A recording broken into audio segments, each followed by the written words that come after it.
Good afternoon, everyone, and Happy New Year. Welcome to Actionable Innovations Conversations.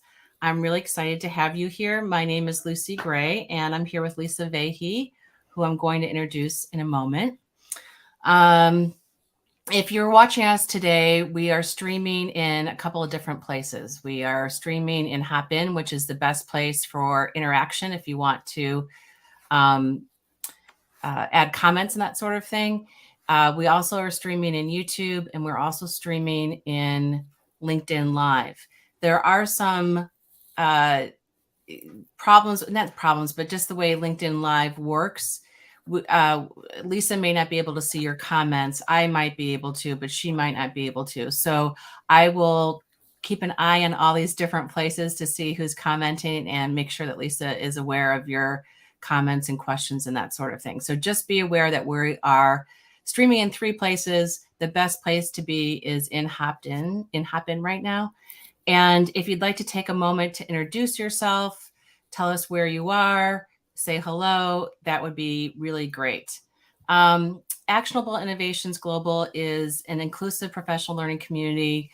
We're hoping to inspire and support education leaders. We'd like to host conversations like this and connect people.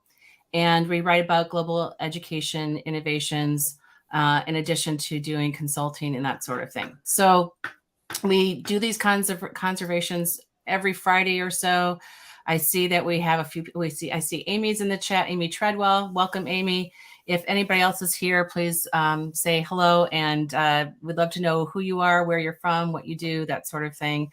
Please be active in the chat. So this is a community that I've been running for a number of years, and we started out as the global education network, and we rebranded this year and held a conference in November.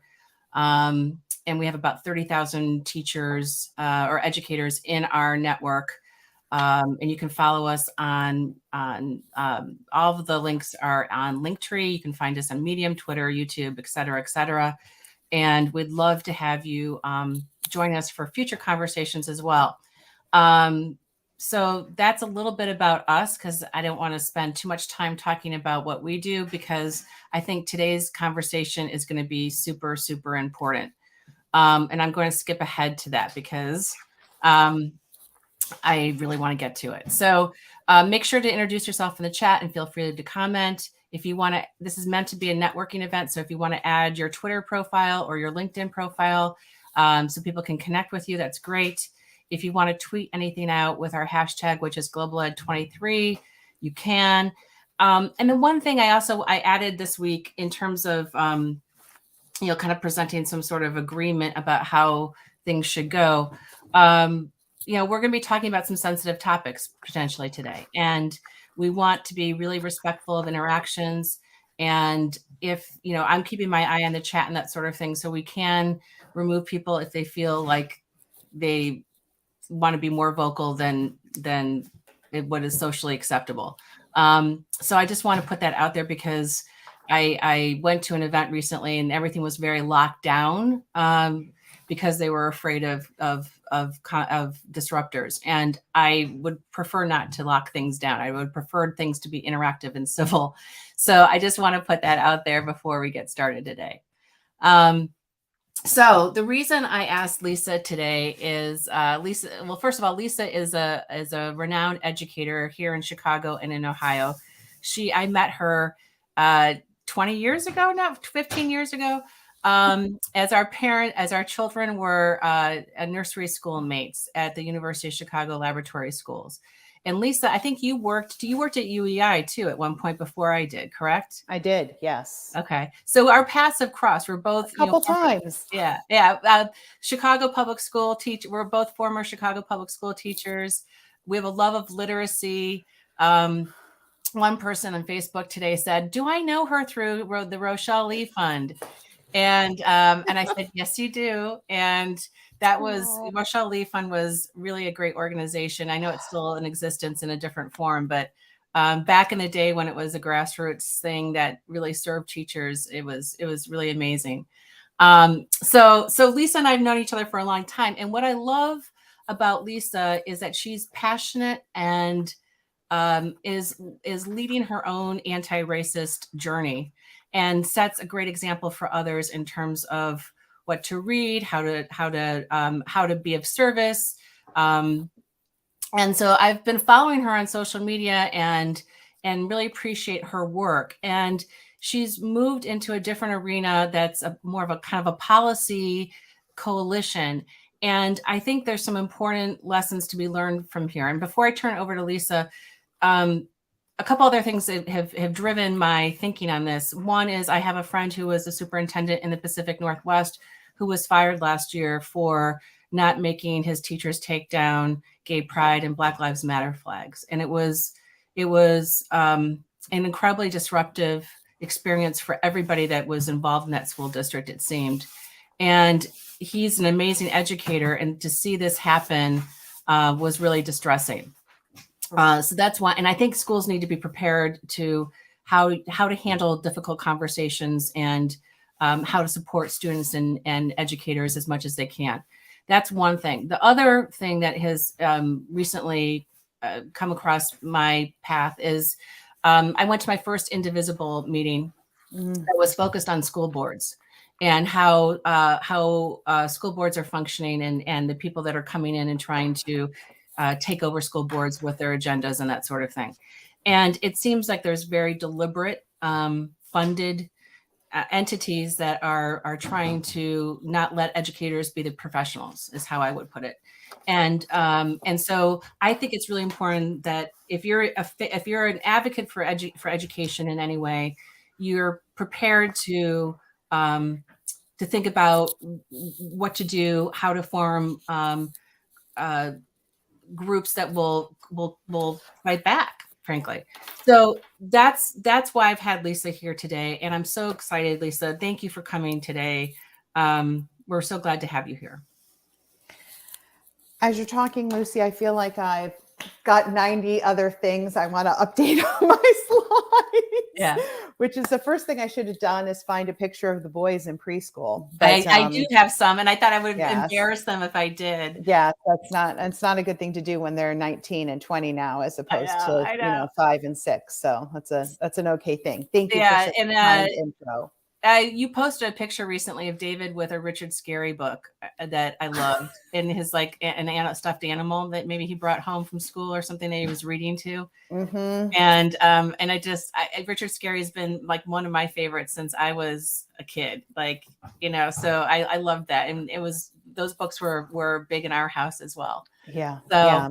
The other thing I just want to shout out is your use of the word deliberate. And I people who know me, which many folks do on that I see in the chat, I'm taking notes on a Post-it note, and I want to make sure we talk about that deliberateness. I'm trying to present some deliberate ideas here, and it's hard to take a breath in a space like Ohio, or that other educators are facing in other spaces, and recognize that the hate and harm against this work is deliberate. And so you have to come with, here we are 2 days away from Dr. King's birthday on the 15th.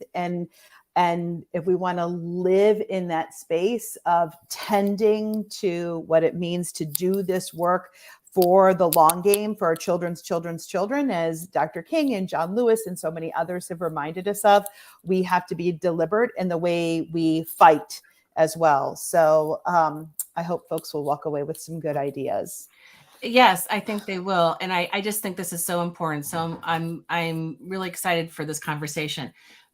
Before we get started, and I turn this over to you, I typically ask a couple warm-up questions from my partner, Don Buckley's revamped Proust questionnaire for education. If you've ever seen Vanity Fair magazine, in the back, they ask celebrities various questions about life.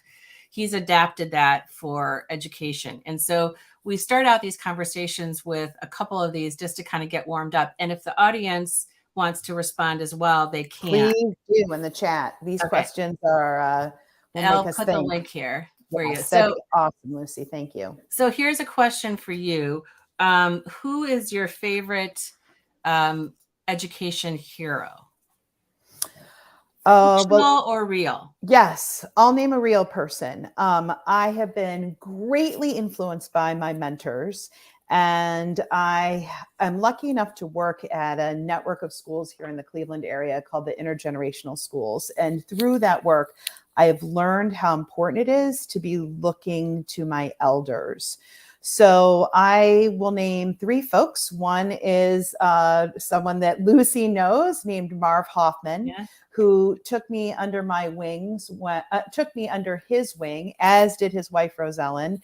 And he pulled me under one wing and my good friend, Dr. Kavita Matsko, who's a professor at Northwestern. We were both Chicago public school teachers, and he pulled us under our wings and helped us both escalate and de-escalate, and how to know when to use both of those skills well. So Marv was really influential in that space, helped me learn how to channel my energy in productive ways, not destructive tearing down of things. So thank you, Marv, for that. I will also name Ellen Moyer, who's the founder of the New Teacher Center. And she taught me a lot about what it means to be a present leader. And I had the luck of formally working for both Marv and Ellen, for and with them. And Ellen gave me language about teacher induction, and she introduced me to a really important word in my work, which is disillusionment. And she thought about the cycle of a teacher's career. And that word has been really helpful for me beyond just my work with new teachers, beyond just induction.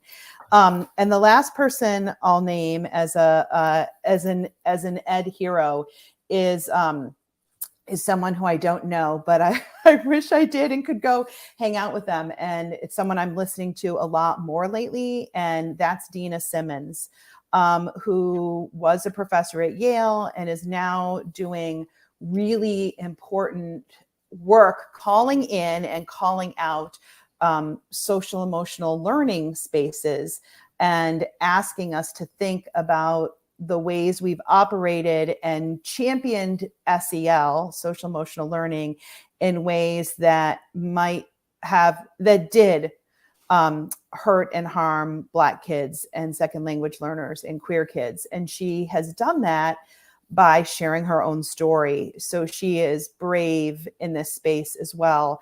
And I'm really grateful that she has shared so much of her story and is active, and also active about what it means to recover from the hate and harm that she experienced personally. And I just am really grateful that she has shared her story and her work in so many different ways that makes it accessible to folks. So of course, Lisa Lazarus, who's in the chat, knows her, right? She is truly, Lisa's a local champion for equity here in Shaker Heights. And I see Natalie Hastings is in the suburbs of Cincinnati, and Amy Treadwell, who's doing this work in Chicago. So I feel lucky to have a warm room, and Lucy, you too. So I know I was probably supposed to give one, but I couldn't. No, Sorry. I love that. That's three. Three Living humans that we can all be learning from. The other thing you can say about Marv too is that he has a blog and he's continuing to write in his retirement. So I'll find the link and I'll throw it into the chat. Thank you, Lucy. Thank you for doing that, please. Yeah, and I didn't know. When I worked at UEI, I worked in a different part. I didn't work at in the teacher education part of things.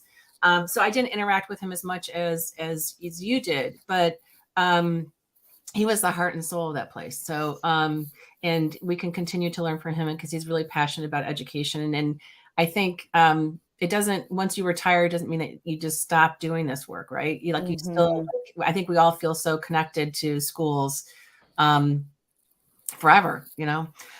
Here's another question for you. Let me see what I can do. Let's see. What's your current state of mind? I'll share two words for this. One is always my word of the year. I have another great mentor who's not an ed person, but someone that I learned from, named Dr. Mark Joseph. Mark works in the equity space, really connected to housing, but takes those lessons and elevates them to other sectors, to faith sectors, to community building sectors, and how cities organize. And Mark has some really important frameworks, and I'll make sure, I think you can get his website too, or I'll put it in our private chat, Lou, so you can share that.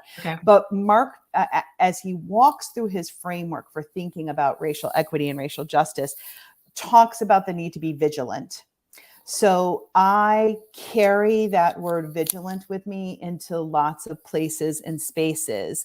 And I talked about Mark being a coach and a mentor to show me that vigilance does not mean the loudest person in the room or the angriest person in the room or the most destructive person in the room.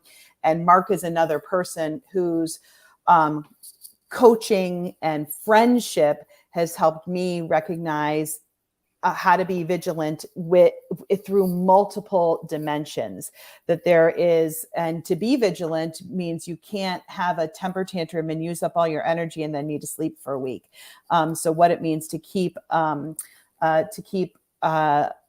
was going to say de-escalated, but I think I'll use another really powerful word from another amazing mentor of mine, which is Elena Aguilar, and I'm going to talk about her. She talks about emotional constancy and resilience. And so to be vigilant, but to also care for self and pay attention to others around you so that you can have an emotional constancy that allows you to engage and tend to when you're waning and do the kind of care that's needed, and to find fuel when you need to find fuel. So I'll go with vigilance and emotional constancy. And I think that kind of your recommendation there for Elena, it seems to me to be very timely if people are going to pace themselves and stay connected in this field. And we know how hard it's been for teachers in particular over the last couple of years. So I think that sounds like another great recommendation. My last question for you is, who's your favorite hero of fiction? We have to have a literacy question there. So there's your literacy question. Who's your favorite hero of fiction? Okay. If you don't know the picture book, Yo, Yes. It's one of my favorites. It's by Chris Roshka, and I'm sure it is not without fault. It's an older book. It has very few words. But in this book, there are two little kids, a kid that doesn't have a friend. And the page where he acknowledges this, he actually verbalizes it. He says, no friends. And the font is very small. And the kid that he's talking to is quiet for one page. And then you turn the page, and the next page he says, me. And the kid says, what? And the kid says, yeah, me. Yes, me. You? And they have this very short conversation. And my hero, and how I've tried to cultivate my own kids in the world and the students that I work with, is to be that kid who's like, I'll be your friend. And so he has a green dot. So when the other kid has a cardigan sweater on. So when I use the book in classrooms, I'm like the cardigan kid, the green dot shirt kid. And so rather than pick someone from a chapter book, and I am going to shout out some favorite chapter books when I intro myself. I'm going to say the green dot kid and Yo, Yes. And I'm noticing how many amazing friends are in the chat and on right now. So thank you. And Amy, I know you're super busy, but I think we have a video of you or me reading Yo, Yes that we've used in PD before. So it might be illegal. Chris Roshka, if you're watching this, can you please give us permission to share your beautiful picture book, Yo, Yes, with others? And shout out, I just saw someone is watching from Ghana. I talked about my mentor, Mark Joseph, who has done so much learning and thinking about Ghana. So it's just I feel That's like our good. worlds are Timely. colliding here, which is And incredible. And my amazing, like another living person in my life is a Shaker colleague named David Peak, and he's going to Ghana next month. So wow. I feel like the worlds are coalescing, Lucy. There's synergy there. You are a connector, so I'm Well, grateful for you for that. This is fun, and I hope that everybody will learn from each other today. And so I want to turn this over to you. I will say that my favorite fictional hero is Anne Shirley from Anne of Green Gables. I think back to there are a lot that I could point to, but I think about her as the kind of teacher that I always wanted to be. You know. So anyway, that's my little one. Someone just recommended the new show Anne with an E to me, and I haven't. Oh, really? I haven't. You know, as a wholesome show. Really, you know, my favorite one is the BBC version. It's just like the book. It's amazing. But that's my sentimental childhood choice. Next to Richard Scarry. All right, so I'm going to take my slides away here and put yours up. Oh, thank you for that. And then what I'm going to do is I'm going to remove myself from the screen, but I'm here and I'm going to be monitoring and Google jockeying and all that while you do your presentation, and then we'll have a conversation and do some Q&A. Okay. Thank you for that, Lucy. And I can see some of the slide, but not all of it. So Luce, let me know if there's something that I need to know. And I do, I think folks will have access to this deck when we're done. A shout out that everything in gold or goldish color is a hot link that you can get back to after the fact. And this amazing tweet, or this amazing chat, sorry, I will try and curate those and put them in a slide at the very end of the presentation, so that if you're like, I want to follow Marv, I want to follow Dina, I want to follow Elena, I want to follow Ellen Moyer, or some of the other great folks we've named, I want to read Yo Yes, you have the chance to do that. So I'm Lisa Veje. My Gmail address is there. Feel free to loop back to me. I am one of the co-founders of Honesty for Ohio Education. And I'll talk more about honesty in a minute. I'm going to talk a little bit about myself and the work. And I think you'll see Lucy's intro, you know, how things braid together and connections are made. It's serendipitous, and maybe I should give it more credit and give Lucy and the network more credit, because maybe it's really purposeful, and Lucy organizes us this way. So I want to give a shout out to the Actionable Innovations Global Network that's hosting this, and get people to follow them on LinkedIn and make sure that they know there's lots more conversations where this one came from, so you can continue to learn and learn globally. That is a push for me. So I've got these 3 transferable ideas. I wrote them on a Post-it note as well and have them posted here so that I keep focused, because I do love a good story as well. But I want to share these 3 lessons really rooted in coalition building. So let me jump into it. So there I am. I think the word, I'm going back to the front page of fighting hate and harm. I am thinking about that word fighting and how I live in a space of battle, and what's good and not so great about that work. It feels very much like my work and the work we're doing in Ohio puts us on the defensive. And I'm thinking a lot about how words matter, and that I may need to reframe as I do these talks. And of course, Lucy's like, what do you want to call it? And I think maybe instead of fighting hate and harm, I want to be a champion for something, right? I want to be championing honesty and championing care and championing connection and rest and community. And so that's a push for me. But I am very much, I am a fighter, so I can own that too at the same time. And a year and a half ago, I was one of the founders of Honesty for Ohio Ed, and I'm still intimately involved.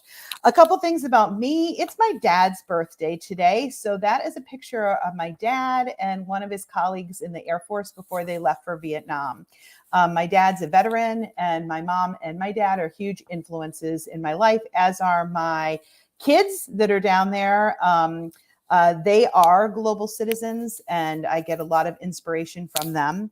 I also have the logo from my church, Forest Hill Church. I feel super lucky that I have a faith community, and not just on Sunday mornings, but in other times, that pushes me in towards that pushes me in, calls me in towards justice and equity work. So it's a big part of my identity. And professionally, I am an instructional coach. I work with leaders, teachers, directors, folks with all kinds of roles. And I did put the hot link to Elena's website here, and Pat's put it in the chat. So we're super lucky to have those connections. This isn't her newest book, but Coaching for Equity is a great influence on me. I mentioned I love literature. Lucy and I connected on that. So I have 3 of my top young adult books from the past few years here. Parachutes, The Firekeeper's Daughter, and I really want to shout Out of Darkness. It's by Ashley Hope Perez, and Ashley's an Ohio State professor. She wrote this book. It's the 4th most banned book in America right now. And if you click on that, it's hard to see the yellow bar around it, but Ashley's created some really wonderful and a little bit fresh, so I especially love them because of that, videos and resources and knowledge tools for folks fighting book banning, which is part of what Honesty for Ohio Ed has to respond to.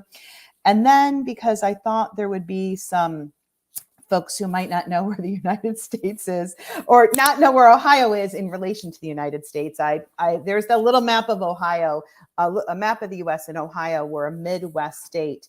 And if we were in a room together, and I've had the chance to do this presentation in lots of rooms, I would ask you to find a stand-up partner and connect with each other and share your identity markers, your gender and the pronouns that you use. I'm she, her, hers, where you grew up and where you live, the people that you love and that are important to you, a faith organization, a book that's influenced you, a film, a TED Talk. And then I'd ask you to think about why the K-12 public school system matters to you. And I would value and validate for you that any answer is okay there, including, I'm not sure, I don't know why it matters so much to me, because I want, as a founder and as a leader and as a champion, as a neighbor and as a community member, I want to make space for folks to enter the work and share their story no matter where they are. And then I'm briefly just going to share mine, hot link to Desmond Tutu, a great PBS special about his life.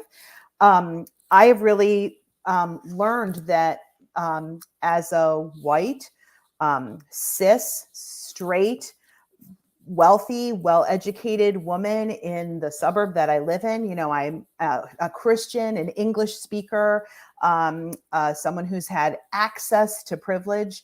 That it's important for me to name why I'm involved in justice work that maybe doesn't hit all of those identities that I personally have. And that's because I am trying to really live my value of why am I invested and involved in justice work, whether it's with Honesty, the work that's happening in my faith community or my own community, or in your communities for my friends that are Chicago based. It's because I really believe that our humanity is tangled up in each other, and that for us all to be well, I have to care about your wellness and you have to care about mine. And I love how Desmond Tutu and so many others, find your social justice hero and you'll find their version of this quote. So Honesty for Ohio Ed, what is it? We're not a nonprofit. We're a coalition of now almost 50 organizations across the state of Ohio, who got together. I'll tell you our origin story in May of 2021, because there were 2 pieces of legislation filed that prevented the teaching that suggested that what we should do in Ohio, we should change our regulations to limit the teaching of divisive topics and to limit opportunities for training on bias. And I disagreed with that. I think we have to be trained on bias. I think we have to learn about divisive topics and about current events. And so I hopped on Zoom with some friends who were involved in nonprofits. And especially I want to call in and call out facing history in ourselves, where I'd been a board member, and how much I learned from that work about what it meant to be an upstander.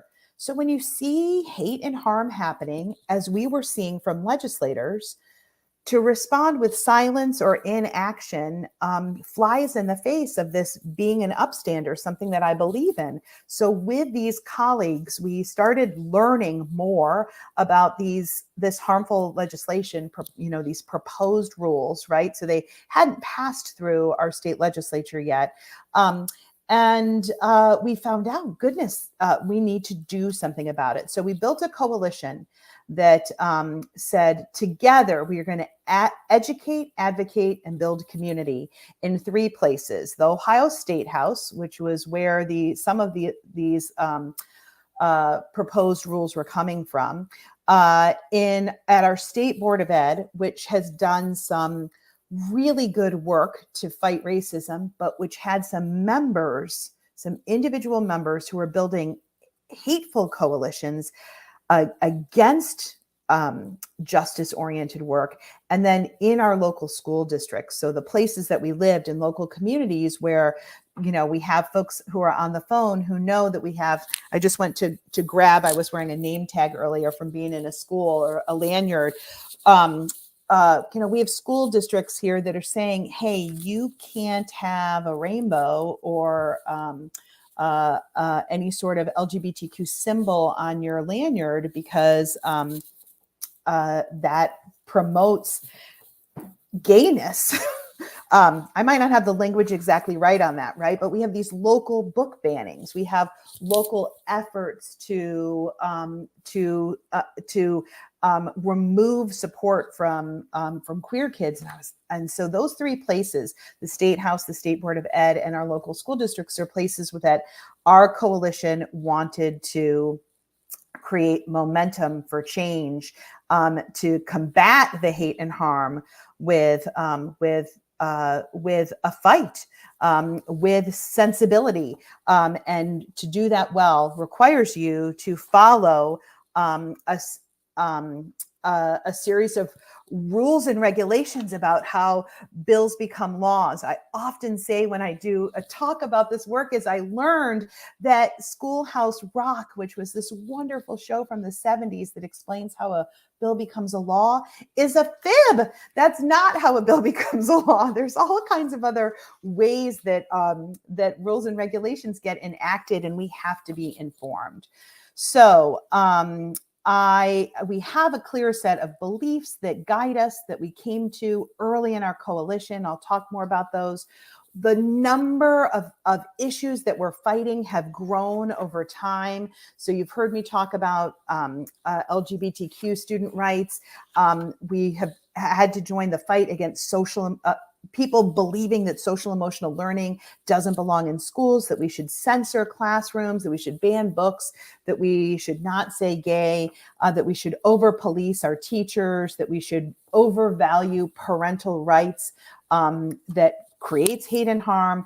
And so that list of challenges is very real. And I really want to make sure that folks who are here have access to tools to find out, is this happening in your state? So this is a hot map from Education Week, but the Human Rights Campaign and the ACLU also does some really important, regularly updated mapping of where there are anti-LGBTQ bills and state censorship bills and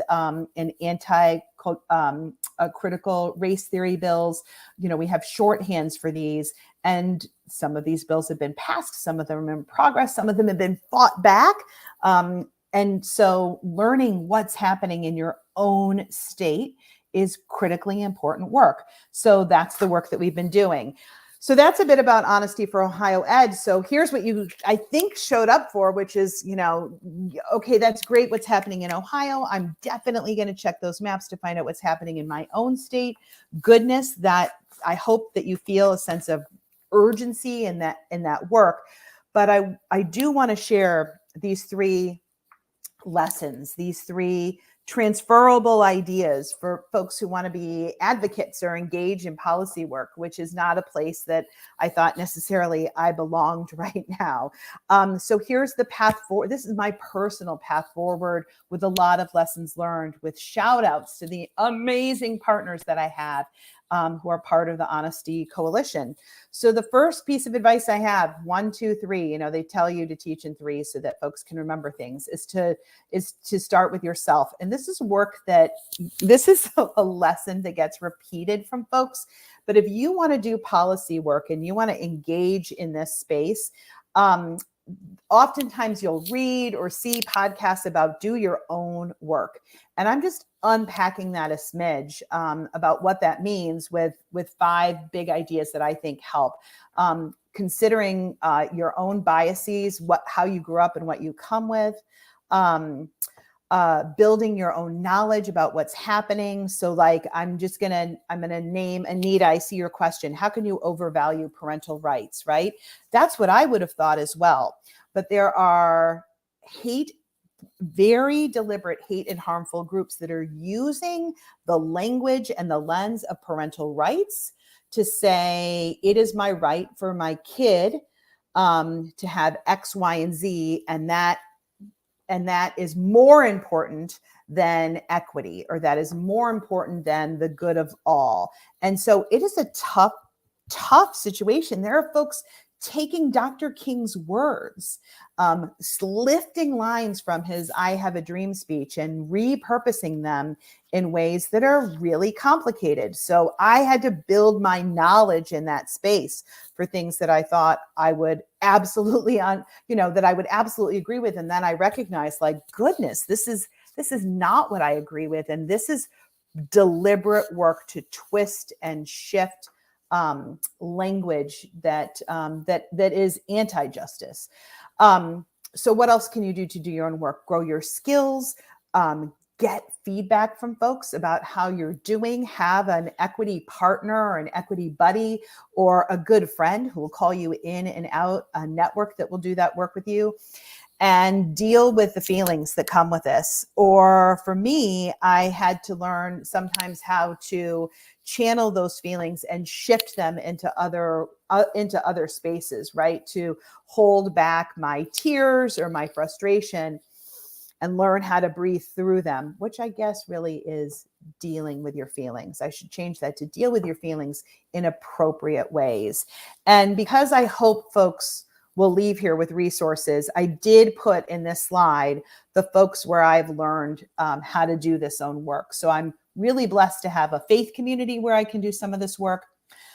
4 places where I regularly, and when I say regularly, I mean once a week or more, go for training, reading, podcasts, multi-day institutes is the National Equity Project, Facing History and Ourselves, which I already mentioned, the individual human Debbie Irving, who's been a huge influence on my learning and growth in supporting my work as a white woman working in justice spaces, and Elena Aguilar and the Bright Coaching podcast and her whole team.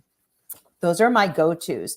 They're all saved. If I haven't gotten there by Saturday, I make an effort to build in that learning time. And if you've got other places, I see folks, thanks Natalie for the pen tracker, folks adding other books and resources that they have and that they use. I also have a list that I share. So the link is there to a PowerPoint presentation. If you scoot to slide 21, you'll see my much longer list. I also think doing the own work with other humans, so in communities, in journals, whether that's art, whether that's poetry, writing poetry, whether that's pencil paper, working through your thoughts, whether that's virtual journals, is really valuable work for doing your own work, that processing place. And I also think through silences. This is something that I struggle with to create that space. I think sometimes I use my busyness as a way to avoid having to sit with silences that make me feel uncomfortable. And that's oftentimes where my learning edges is in that silence of rethinking what a team member from the Honesty Coalition has said, or what a push has been in our work in Columbus, and recognizing, where does my voice need to be? Where does my heart need to be? Where do I need to physically be? And I need to remind myself of the importance of silence in doing my self-work. And then just a little bit of advice, which is to ask you and push you to think about what your own entry point is if you want to be doing policy and advocacy work. Some of you might be rock star writers. Others might be incredible organizers. Some of you might feel like, I don't even know what my skills are in this space. And I do think having that conversation with yourself so that you can carve out the right work, the right coalition, the right commitment, the right humans to be hanging with in this space, if you want to do policy and advocacy work, is a really important reflection question. So walk and think on that, journal on that, read on that, in order to be able to do this, starting with self. That's my first piece of advice. Okay, so the next thing I'm recognizing is that to do policy and advocacy work, it's really powerful to do it in community and in coalition with others. So Lucy, if you can share screen, and I really will only keep folks on this for a minute as we move out of my deck and into and I'm noticing, thank you, Lucy, you're putting tons of links in as well. Thank you for that. So this is a quick screen grab of this is the live website actually, of who the current Honesty for Ohio Ed partners are. So you can see organizations that you might recognize: the League of Women Voters and the ACLU, our Teachers Association. Also many local organizations from the K-12 and the higher ed space. And if you can keep scooting down, Lucy, that'd be great. But folks who are also involved in justice work. So the Children's Defense Fund has an Ohio office, and the National Association of Social Workers has an Ohio group. And then looking across race, we have local NAACP chapters and organizations that represent South Asian organizations, faith organizations, Jewish organizations, LGBTQ organizations. And so our coalition, and just slide down one more time, really has pushed us to work with folks across differences, political organizations, national orgs that have local presence, folks that are intimately focused on schools, and organizations that don't do a ton of work in schools. So Luce, I'm going to head back to the deck. That idea that we can work in coalition with each other. Oh goodness, there's my kitchen. Thank you, getting us back to the deck. That we can work in coalition with each other has been really new thinking for me, because the diversity of ideas and priorities is quite huge in our coalition. So I'm starting off with a dozen or half dozen, not a dozen pieces of advice here. So I'll start with starting small, really making sure that as we started this work, that we worked with folks who had deep knowledge and an intimacy with the issues. So, and if we didn't have that knowledge and intimacy, how do we bring the most impacted folks, organizations, and individuals to the table so that we could learn and listen and start to create an action plan? And then I'm almost gonna, I thought about one way to say this would be like, don't be afraid to grow. But I think many folks know this saying about not building a fence, but making more seats at the table. So I went with this language of, as you grow and as you start to talk and communicate about the work that you're doing, make room for more coalition members and welcome what they bring. Listen and ask about why they're in the work. Goodness, if only there was time for us all to answer that wonderful list of questions, but go back to why they value public education, or why they value, environmental justice work, or why they value reproductive health, and get to people's why and make room for them and make room for those conversations at the table as well. This is something you actually learn when you dig into Elena Aguilar's work, but we learned this the hard way, despite us being such smart folks, right? Have a way of gathering. So Honesty for Ohio Ed was probably 6 or 7 or 8 months into our having a weekly call and several subgroups, small committees meeting to do work before we recognized that we needed to have some ways of being with each other. So we really needed to slow down and create our agreements that are posted on our website and revisited during many of our meetings, and recognize the set of operating procedures that we hadn't clearly articulated.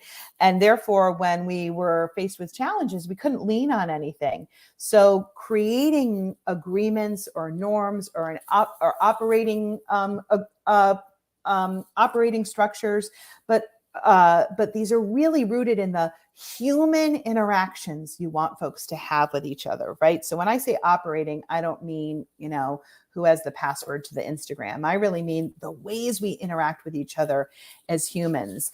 And I just want to name a lesson that was hard for me to learn, is that having those agreements doesn't eliminate conflict. It just means you have a way of being when the conflict hits. And I really have to sit with that, because I said I love a good fight. So I'm not conflict averse, but I'm definitely a conflict avoider. And I'm learning how important it is to pay attention to conflict and to embrace healthy conflict and to have ways to operate through healthy conflict. Another thing that I want to name that's helpful as you're building community and coalitions is to build your leaders while you're doing this as well. So this doesn't mean create so much system and structure that you end up, instead of having a round table, you have people at the front of the room.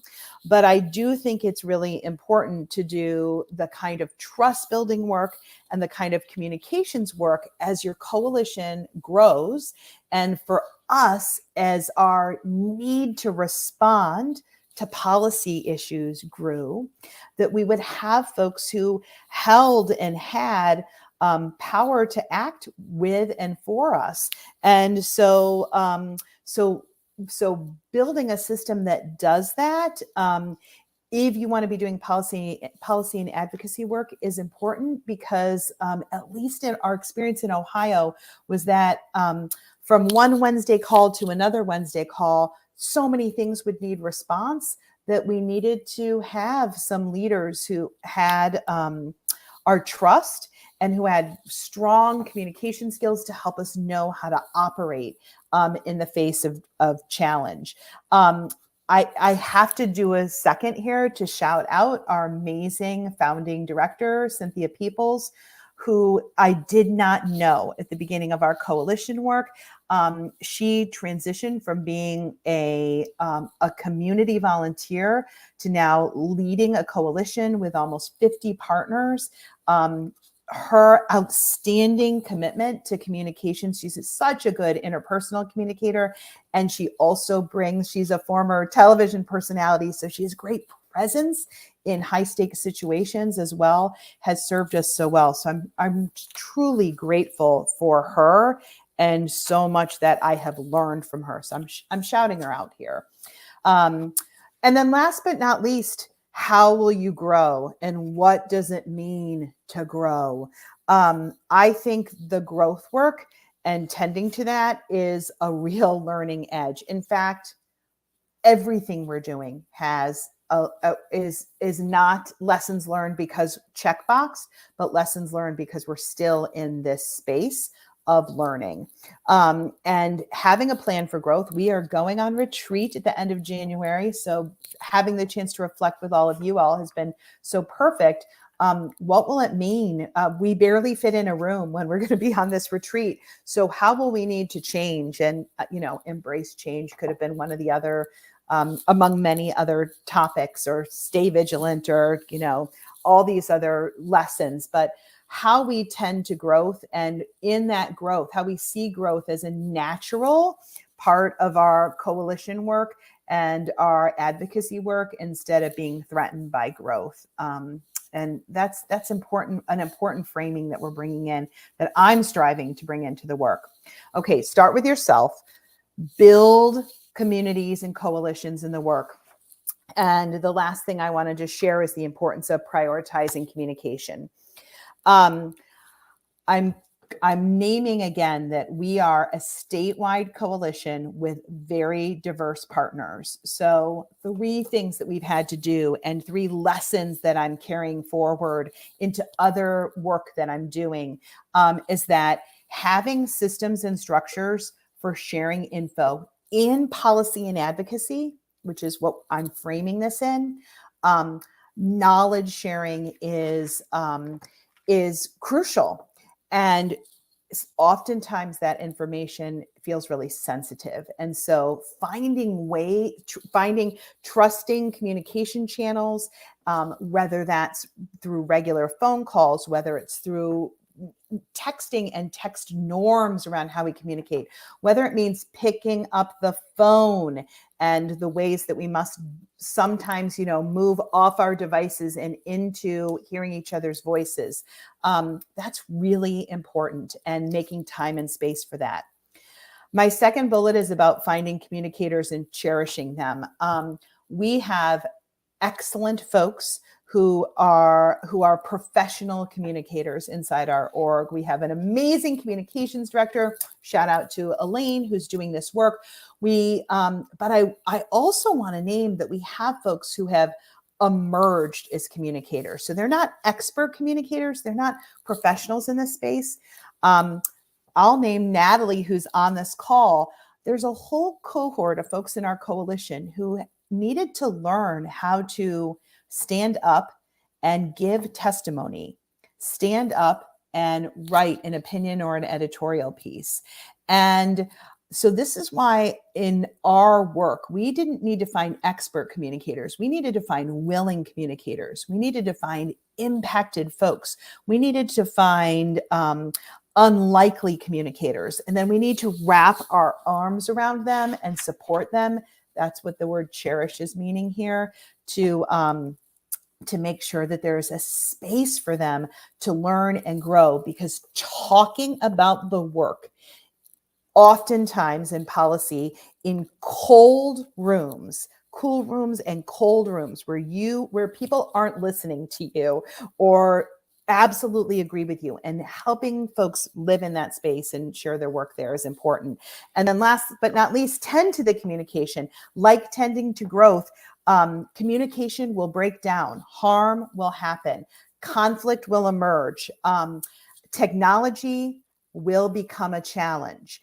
And by making sure that it's on your teams, on your coalition, in your advocacy's radar screen, that there won't be smooth sailing around communication, I think you help make important hurdles easier if we've got to pay attention to this as an organization. So I've talked for so long. I thought maybe this would be 15 minutes, but I know myself well enough. I love this quote: "While I'm alive, I'll make tiny changes to the earth." If you want to learn more about the musician Scott Hutchinson and his life and the people who loved him, you can click on that link in the lower right-hand corner. And later you can pay attention, you can watch my testimony. I've never testified before, but this is me in Columbus using my voice, trying to make tiny changes to the earth through the power that I have, through the coalition building that I've done, through the self-work, and recognizing the importance of bringing voice to this work. If you want to stay in touch with Honesty for Ohio Ed, there's tons of information here. And if you ever want to follow up with me, there's my name and email address again. So feel free to reach out, because I love love making connections with folks in this space about this work, getting pushed, and surrounding myself with folks who are hopeful. That could be another good word, like vigilant. Thanks, Lucy. This has been phenomenal. I'm going to keep this up so that people can get all those wonderful links and dig into your website a little bit more. We've got about 5 minutes left, and we can go over if you want. I have nowhere to go today. But here's my question for you: what kinds of activities have you been doing in order to take advantage of this coalition and to advocate for better outcomes? Yeah, thanks. I mean, so here's two things that I want to mention. The first is that background, we have been in fight mode. We have been in fight mode because threats are coming from the State House, from our State Board of Education, and from local communities. We've really not had time to build because our fists have been up. So what are we doing because we've been in that position?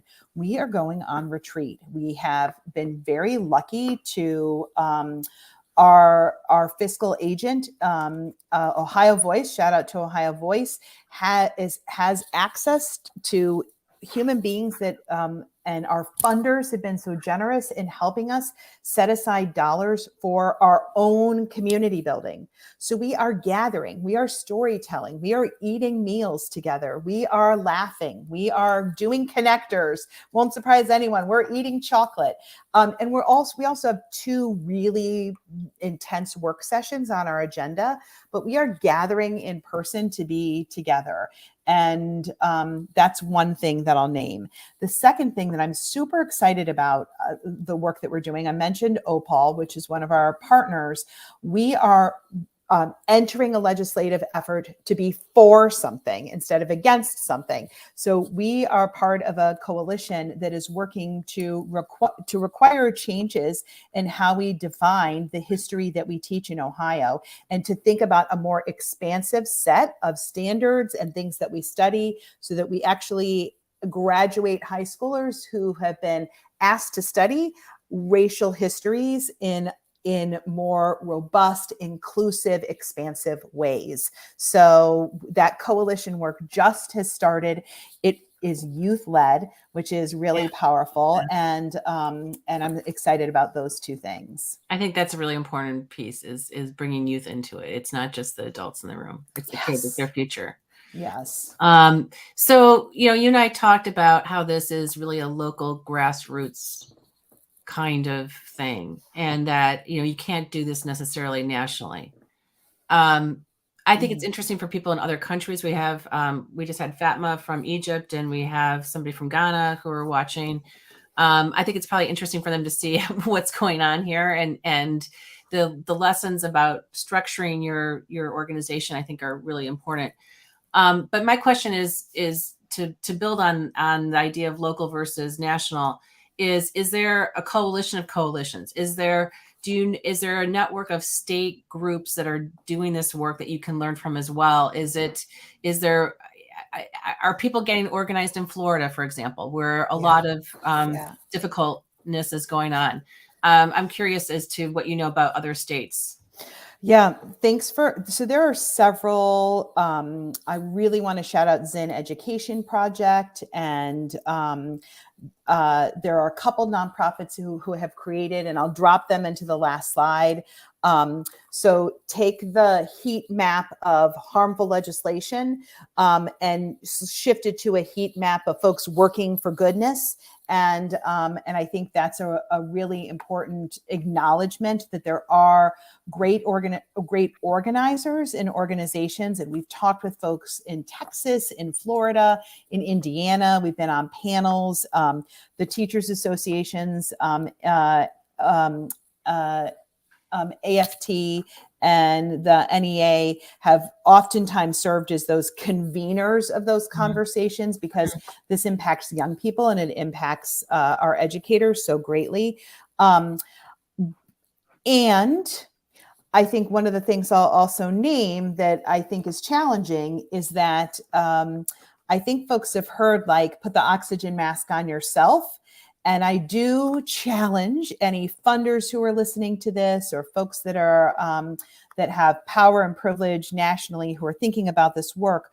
What would it take to ask some of our national conveners in education to think about creating a space where those of us who are at the local level could gather without the worries that we often bring when we do gather? What about our jobs? What about our children? What about our meals, right? The same kinds of conversations that we have about how we gather educators to learn. But what would it look like to create regular convenings of activists working against the sort of anti-LGBTQ, the Don't Say Gay bills, the book banning bills? And so Honesty for Ohio Ed would love to participate in that, and would love to see what can happen from that. And at the same time, we can hold on to the idea that that this work is very local. So we can learn from each other's stories, and then we also need to come back home to that work. And I saw that you're dropping in some of the places I go to, again, for these national conversations: Zen Ed, Facing History, the incredible stuff happening at Metro Center, all champions in the space. Can I ask you to give us the live link to your slides, and I'll throw that in there as well. If you want to put it in the private chat, I'll put it in the chat so people can click on it and yes, that would be really what a useful. great idea. Thank you very much. The other piece of this too that I'm thinking a lot about is that if you don't think this is going to, this kind of hate is going to show up in your community at the rate we're going, you're lucky, I guess. I think I live in the suburbs of Chicago, and I think people here feel we're insulated from a lot. But last year, a flyer appeared on my door saying, pay attention to the local school board election. And it turns out there was a whole slate of candidates that wanted to come in and do harm. And fortunately, and I was so alarmed because I just did not see this. I had never really particularly cared about school board elections. My kids were at the tail end of their high school career and college careers, so I wasn't so invested in that. And I realized that I needed to maybe selfishly, I had to do something because it was now in my community. Yeah.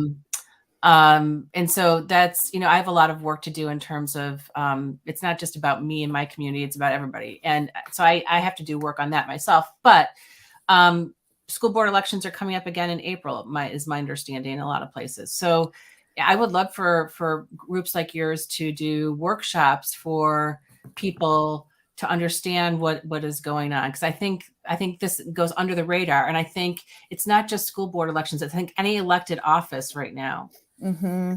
there's on the other end of things, there's such a targeted infiltration, and so how are we at least aware of what's going on so that we can make informed choices in this kind of election? So any kind of workshops or general public education kinds of activities, I would love to hear about. I do want to encourage folks who are interested in knowing more about this, and folks that are in states who want to learn more, to join the Honesty mailing list, because we do work with some of our national partners on topics, for instance, like what is a school board and why is it important? And that is a state-by-state answer. But one of our coalition partners, for example, here in Ohio, it was a wonderful organization called School Board School that started off as a very Cincinnati-oriented organization. And their founder and their policy folks are starting to think, well, we've got to move because folks want to know what school board is, and should I run? And then if I do run, how do I run, right? So that pathway to what is it? Is it for me? It's for me. What should I do, right? And so thinking about how you, I'll build in Maya Angelou's quote, when you know better, you do better. Mm-hmm. And so learning about the power of school boards, which looks different in every state, and also recognizing Honesty for Ohio Ed. So we have coalition partners doing great work, and we celebrate their work in our newsletter, and there's great ways to learn. We also do something called a lunch and learn every Friday. Once a month on Fridays, not every Friday. No competing with you, Lucy. And those lunch and learns will often take us into topics like we've done some very localized sessions, but we've done, we had a legislator here who talked about teaching both sides of the Holocaust. And so I know, Lucy, but I can't do my job is to not be surprised, but to respond with resources. And so we've done some really great sessions with incredible authors, helping us know and understand, Otto Frank's story and how Otto Frank, Anne's father, moved through the world post-Holocaust as a champion for hope, and why it is destructive to think about teaching both sides of the Holocaust. And so how we as advocates can respond when we hear that, how we can call people in to say, I'm wondering, can I give you another opinion on that? Can I share a different way of thinking, or can I share what I've learned about that? There's language to use. Yes, in a there way is language to use. And we've done, going back to language, we've done sessions on how to talk with your family at the holidays about complicated topics, right?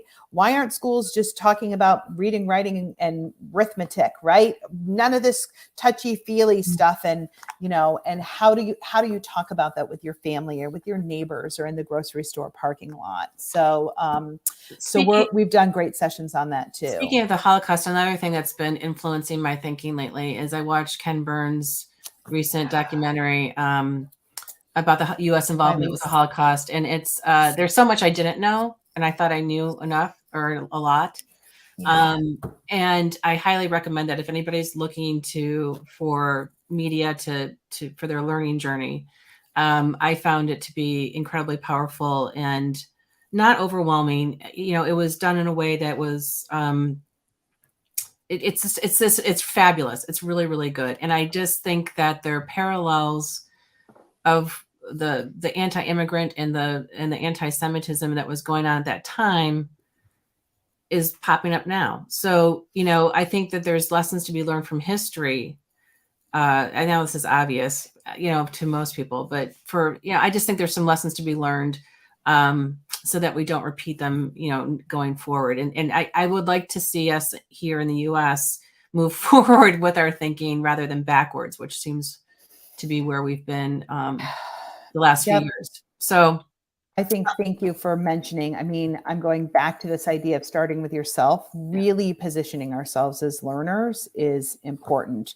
And that means oh yeah, I have a lot of background on the world and on world, on history or on politics. Always thinking of yourself as a learner is so important, and really opening up yourself to learning.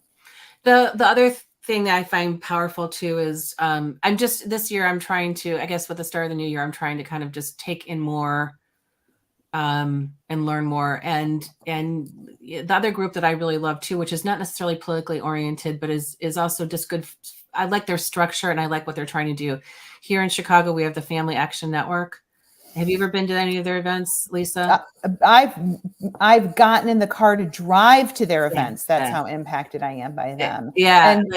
And all of their stuff is broadcast. So yes. You can go hear Brian Stevenson. You can go hear Lisa D'Amour, or you can go hear the authors of the Screenagers book. So they're a great organization. Yeah. So, and they used to be more local before the pandemic, and they had to go to Zoom post-pandemic. So I think their reach is broadened even more, and they have lots of things that are not necessarily related to the topics we're talking about, but just it's about growth and about learning and about always being curious and being informed for your family. And so that's another resource that I would add. I just went to one of their they had somebody from the Stanford D School yesterday. One of their websites. So I looked to them for inspiration as well. So if anybody else has any resources that you would recommend and you're here in the chat, feel free to throw them in here while we're wrapping up. I'm going to pull up, Lisa, is there anything else you want to say before I pull up my slides and finish the conversation a little bit? Just gratitude. Thanks, everyone. Thank you for letting me, Lucy, especially thank you to you for giving me the opportunity to reflect and think about what I valued. And I'm also really grateful that so many amazing human beings joined this conversation and were active in the chat and shared their ideas and resources too. Thank you. So I'm going to put up Maureen's comment. And so, hi, Maureen. I've never met you, Maureen, but I know of your work. And I think we have mutual friends I've seen on Facebook and that sort of thing. And I don't know about the Defense of Democracy, but I will look for that definitely because I'd like to be more active in my community. So thank you for that recommendation. It's good to have you here. Thank you for coming. Okay, so let me pull up my slides and just do a little finale here. Thank you, Lisa, for sharing your time and your expertise with us and your passion for this. I am so excited and inspired by you. So thank you, thank you, thank you, thank you. And we should do more of these. If you have not gotten Lisa's information, I've put it in the chat. I will also, if you registered on Eventbrite, I'll send out the links that way and also in Hopin. So stay tuned in the next day. I'll have the recording and everything for you. And please share it with other people. We have a couple more conversations coming up.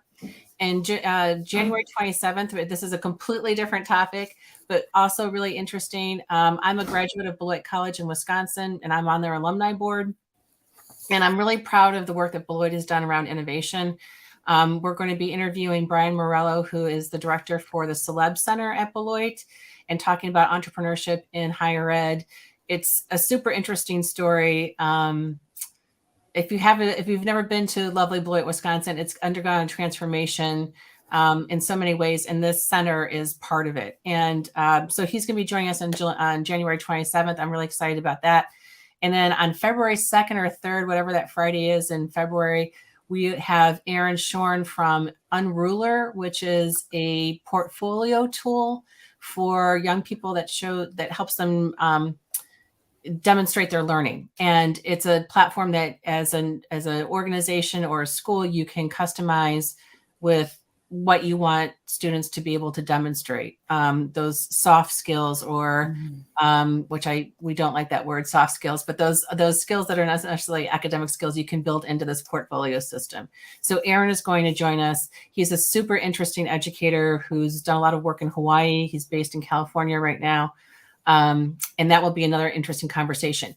If you know anyone who wants to come talk with us on any topic related to education and moving us forward in education, let me know. My email is Lucy@Lucy Gray Consulting, and we'll be happy to have you on. So that's what's coming up with us. And if you didn't get Lisa's slides, I'm leaving that up here. Also, this is where you can find us on social media as well, Linktree/actionableinno. And I think that's all the news that's fit to print. There's one last question here from Ghana. Is there a way your concepts or ideas can be extended to Ghana? And I'm going to let you finish with that, because I think the structure of what you're doing, Lisa, it's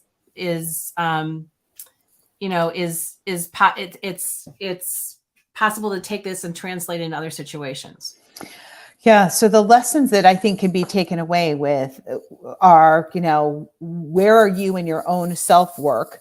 What are the issues that matter to you, and what coalition and community building work can happen around it? And then how can you stay in communication with others about what you're doing? Those 3 lessons, I hope, have resonance exactly across so many places. I do think that one of the things that all of us can be thinking about is, how do I know what's happening in education in the community I live in? And so I don't know enough about Ghana's education system to know, is the community in which I live a national lens, a geographical lens, a county lens, a city lens? And so that idea that we can all strive to become informed of what matters in your community. And I would especially say what young people in your community are saying matters to them. I get so much of my information from reading the high school newspaper here in Shaker Heights, where I live. So I'm definitely a believer in listening to young people's voices in this space as a treasured resource for what's happening in our schools. And I think globally, the UN Sustainable Development Goals is something that a lot of young people are rallying around. Yeah. And I think that's one approach, to think about that. I don't know if the SDGs here in the US are as widely as embraced, but outside the US, there's a lot of young people who are gathering and are aware of them. Which also lends me to say that we're going to try and do a youth-oriented conference. We did a global education conference in November. We want to do one that's really youth-focused, meaning ages 10 to 30. But anyway, that's speaking to Ghana. Yeah. Okay. Anything else, Lisa, before we wrap up? No, but thank you. This has been great. I hope you have a great weekend. Thanks everybody for coming. Thanks, Lucy, for organizing us. This is great. Yeah, we should do this more often. Let's do it again next year or something and see where you guys I'm in. Okay. Second Friday in January, I'm in. Okay. We'll do it. How's your chocolate chip banana bread? Did you have that? Oh my gosh. And how did I not talk about that? I have a big Post-it note that says that. For anyone still on, I will be making chocolate chip banana bread in honor of a coalition that I've been a part of for 20 years, a group of Chicago folks who just brought joy every Friday the 13th. When actually one circled around, we would be like, let's make chocolate chip banana bread for any meetings we have on Friday the 13th to shift our luck from bad to good. And so I've said 1,000 times, I'm hopping off this call in honor of Javier, of Mike, of Anne. A shout out to all of you. I'm making chocolate chip banana bread after this. Thank you for being one of my foundational coalitions. I'm grateful for all of you. Awesome. That's great. Have a great weekend, everyone. Thanks for coming. We'll talk to you soon. Thanks, Lucy. Bye.